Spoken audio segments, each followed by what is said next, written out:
2014లో జగనన్న ఎన్నికలప్పుడు వచ్చాడు.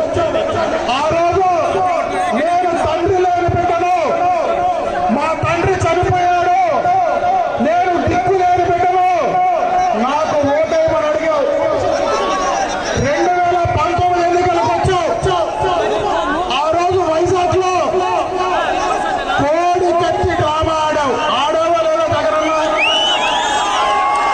అదే 2019లో నీ చిన్నాయన వివేకానంద రెడ్డి హత్య అవసరపడితే ఆ హత్య చంద్రబాబు నాయుడే చేశాడు అని నారాసుర రక్త చరిత్ర అని చెప్పి పుస్తకాలు వేసే ఓట్లేసుకోలేదా జగనన్న?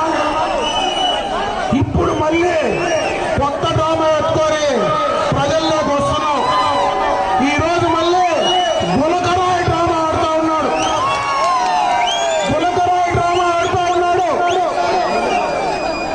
మొన్ననే అనంతపూర్ లో నీ పైన చెప్పులేసిన మాట మర్చిపోయావా జగనన్న? ఆ రోజు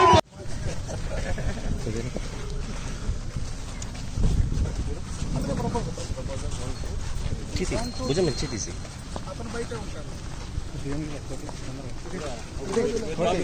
ఓకే సార్ వెళ్ళిపోండి.